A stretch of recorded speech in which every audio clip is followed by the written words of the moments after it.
అలాంటి ప్రధానమంత్రిని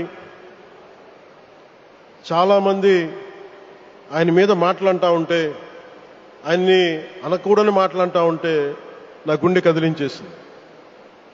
నా కన్నీళ్ళు వచ్చినాయి, బాధ వచ్చింది. దేశం కోసం కష్టపడే వారికి ఇవా చివరికి మనం ఇచ్చేదే. కొత్త తరానికి ఏం తెలుసు? ఆయన పడ్డ కష్టం.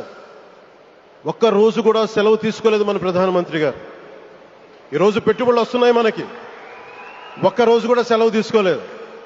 శత్రు దేశాలు, మన అభివృద్ధికి ఈర్ష్యపడే పశ్చిమ దేశాలు, వీటన్నిటినీ తట్టుకొని ఒకవైపు విదేశాల్లో ఉండే శత్రువులతో పోరాడాలి, దేశాన్ని అభివృద్ధి పదంలో తీసుకెళ్దామంటే అంతర్గత శత్రువులతో పోరాడాలి.